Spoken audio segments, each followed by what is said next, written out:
Assalomu alaykum qadrli dehqonlar. Mana biz Andijondan Bahram akadan Makka urug' oldik.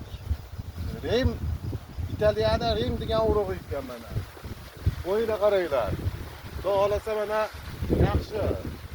Nimasi zo'r ekan. Sinashga olib ekandim. Sinashga olib ekkandim mana. Sinovdan o'tdi.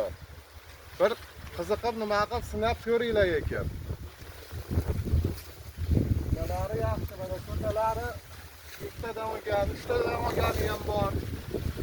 Bo'ylarini qarang, zo'r. Shu Andijondan Bahram aka ishganida Xitoy ko'rib, borib vaqt keldi.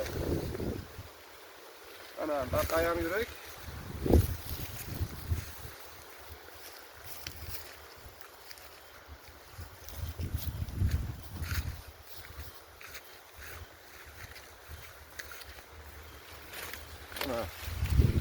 Bo'ylari yaxshi, Xudo xolasa.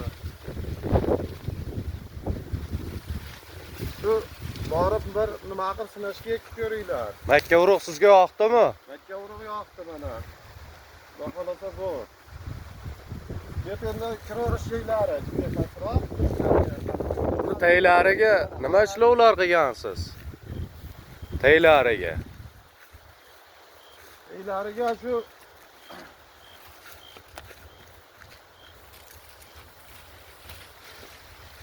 mana bo'ylari o'g'itlarda bir marta o'g'itlanganicha turibdi.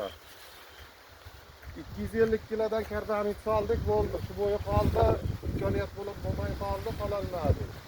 Shunda ham holati yaxshi. 250 kilodan solganingizdan keyin ham holat shu. Agar ko'proq solsangiz bundan ham o'sadi. 250 kilodan solsalaring bo'lar ekan, 4 metrdan o'tar ekan. Hozir o'zi minimal 4 metr bor-a? 3,5 dan baland.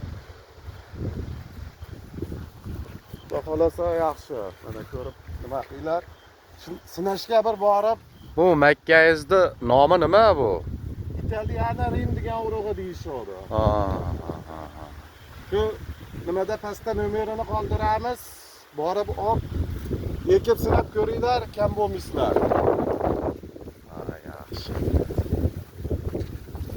Bu necha gektar ekkansiz bekka endi hozir? 3 gektar ekkandik. 3 gektarga necha kilo urug' olgansiz akadan? Gektariga 2 qop, 100 ming dona. 100 ming dona. Buni vakuum traktorda ekilganmi yo eski o'zimizning selkalarda ekilganmi? 16 santimetrga ekkanmiz. Makkalar ko'rib turibsizlar. Nihoyatda zo'rlar. Gektaridan 14 ta 15 ta 16 tagacha chiqaveradi.